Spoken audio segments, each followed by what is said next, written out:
Bu ikkita telefonni orasidagi farqi $100. Bu Xiaomi 14, bu Xiaomi 15. Narxidagi farqidan tashqari dizaynda farqi bor va xarakteristikasida ham farqi bor. Birinchi dizayndagi farqini ko'rib chiqamiz. Alyuminiy ramkasi bilan krishkasini ulangan joyi qirraliroq. Xiaomi 15 da qirrasi silliqlanib qo'yilgan. Shuning uchun qo'lda Xiaomi 15 ancha qulay o'tiradi.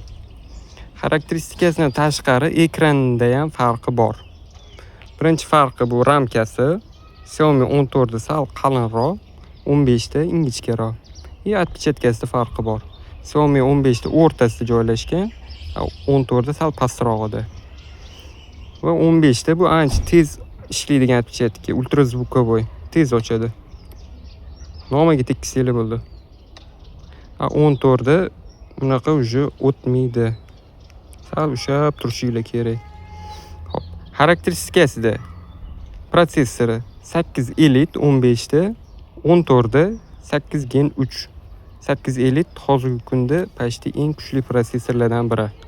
Kamerasi bir xil, ikkovi ham 4K 60 FPS yozadi video, hamma kamerasi качественный.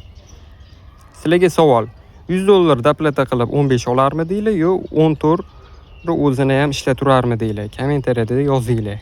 Agar kerak bo'lsa bu telefonlarni Androidcha Telegram kanalidan topsanglar bo'ladi. Ссылка profilda.